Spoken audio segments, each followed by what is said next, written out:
Hey guys, Tyler here. Welcome back to my channel. Today I am here with another product review and we're looking at a heavy-duty foldable cargo carrier that I plan to use with my Rivian R1S. And the reason I purchased this is because I want to use it for my Talaria E-Bike. The dimensions of this are 19 inches by 60 inches, so that should be wide enough to accommodate my e-bike. Initially, I ordered a motorcycle carrier, but it wouldn't quite fit on my hitch because the bracket where you would attach the tie downs was too close to the hitch receiver and things just didn't line up. But I got to thinking that I would prefer to have a product that I could use in multiple scenarios, not just to transport my e-bike. So with this cargo carrier, I plan to use it to make Home Depot runs. That way I can put bags of soil or other items that I don't want inside my car on top of the cargo carrier. Moreover, if I have 7 passengers, which doesn't happen often, maybe I want that extra space. Maybe we're going on a trip camping and I could put items on this. So today we're gonna open it up and I'll let you know here at the end if I think it's worth the $100 that I paid at Harbor Freight.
Okay, it's a little loose at the hitch, but if that bothers you, you can purchase a hitch tightener for about $10.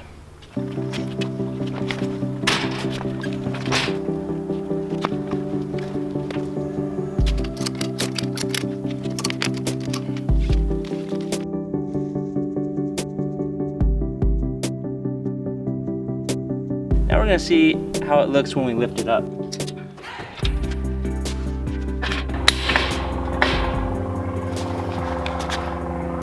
It's a little close for my liking. With some shake or bounce, I'm afraid it might touch the paint. Now, I already measured, and this vehicle, from the center of the hitch pin to the back plane of the car is about 5 inches. So if you're considering buying this for your car and you do want to be able to fold it up, I would measure that and just kind of see what distance you're playing with. For me, I don't really have a need to have it up. If I'm not using it, I would probably take it off. Okay, with it down, we should make sure we have access to the back of my car. Top part goes up. Bottom part comes down with no problems. I feel like that this could even serve as a porch if you're car camping, because it's kind of nice to have your feet up here.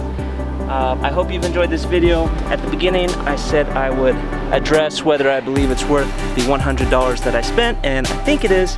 It's well made. I believe the list price is $130, but you can oftentimes find discounts, 20 to 30% off at Harbor Freight, and pick this up for right around $100 bucks. If you have any questions, please leave them in the comments, and I'll do my best to answer. Thanks for watching.